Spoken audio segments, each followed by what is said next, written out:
السلام علیکم طلباء، کیسے ہیں آپ؟ امید ہے آپ سب خیریت سے ہوں گے۔ اس سے پہلے ویڈیو میں ہم نے سبق نمبر 17 بدعنوانی کا خمیازہ پڑھا۔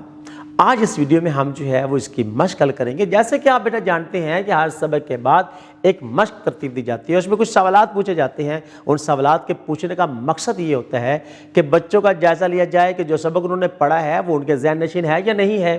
تو چلتے ہیں اپنے مشق کی طرف اور دیکھتے ہیں اس میں کیا کیا سوالات پوچھے گئے ہیں۔ تو چلتے ہیں اپنے مشق کی طرف۔ سوال نمبر 1 ہے، سبق کے مطابق درست جواب کے گرد دائرہ لگائیے۔ الف، بشیر احمد کی سب سے نمایاں صفت کیا تھی؟ لالچ، صداقت، غرور، کاہلی۔ درست جواب ہے صداقت۔ ب، پرانے اسکول میں بارش کے وقت کیا ہوتا تھا؟ دیوار گر جاتی، چھت ٹپکنے لگتی، بجلی چلی جاتی، دروازے ٹوٹ جاتے۔ درست جواب ہے چھت ٹپکنے لگتی۔ جیم، رفیق نے بقیہ رقم کے ساتھ کیا کیا؟ بہترین تعمیر کی، رقم چھپا دی، فنڈ واپس کر دیا، عوام میں بانٹ دیا۔ درست جواب ہے رقم چھپا دی۔ دال، مکتب میں رفیق احمد کا اکلوتا بیٹا بھی پڑھنے آتا تھا۔ اسلم، اکبر، بلال، سعید۔ درست جواب ہے اکبر۔ ہے، بدعنوانی ایک مہلک ہے۔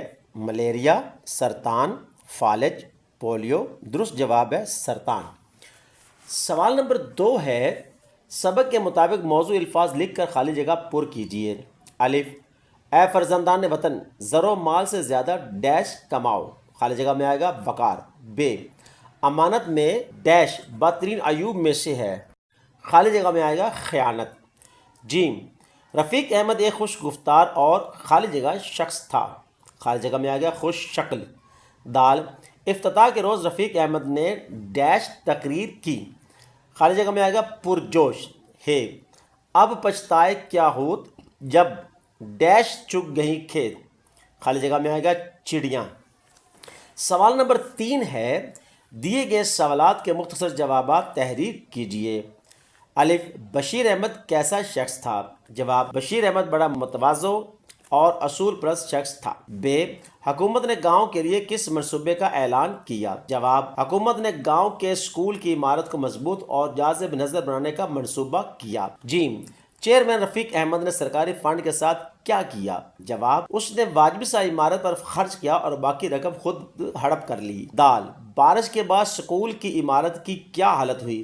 جواب، بارش کے بعد عمارت کی چھت ٹپکنے لگی اور دیواروں میں شگاف پڑ گئے۔ ہے، رفیق کو کب احساس ہوا کہ بدعنوانی نے اس کا کتنا بڑا نقصان کر دیا ہے؟ جواب، بیٹے کی ناگہانی وفات پر رفیق کو احساس ہوا کہ بدعنوانی نے اس کا بہت بڑا نقصان کیا اور اس کے گھر کا چراغ گل کر دیا ہے۔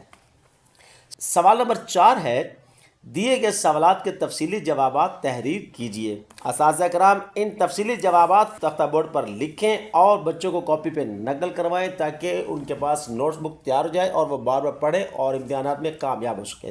زبانی اظہار۔ سوال نمبر 5 ہے، آپس میں بات چیت کیجیے کہ اگر آپ اسکول کمیٹی کے چیئرمین ہوتے تو آپ کس طرح بدعنوانی کو روکتے؟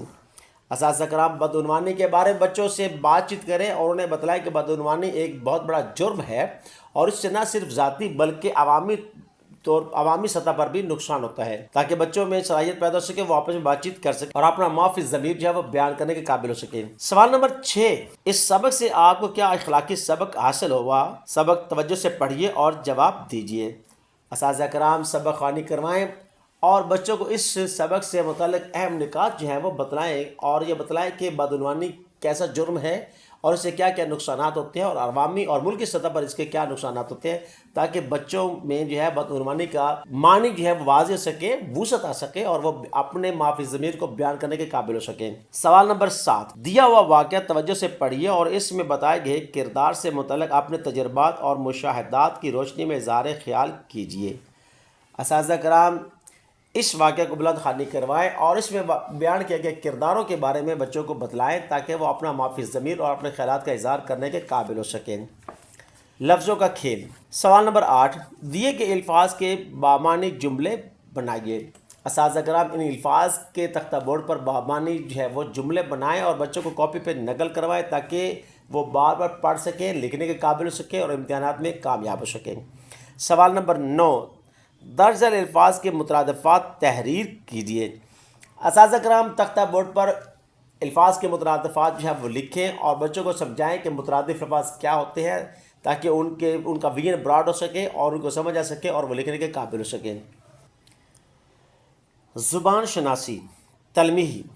تلمیح سے مراد ایک لفظ یا مجموعہ الفاظ کے ذریعے کسی تاریخی، سیاسی، اخلاقی یا مذہبی واقعے طرف اشارہ کیا جائے۔ تلمیحات کے استعمال سے اشعار کے معنوں میں وسعت اور حسن پیدا ہوتا ہے۔ مثال کے طور پر بے خطر کود پڑا آتش نمرود میں عشق، عقل ہے محو تماشائے لبے بام ابھی۔ درج بالا شعر میں حضرت ابراہیم علیہ السلام کا واقعہ بیان کیا گیا ہے۔ بادشاہ نمرود نے آپ علیہ السلام کو آگ میں ڈال کر جلانے کی دھمکی دی اور کہا کہ میرے سامنے سجدہ کرو۔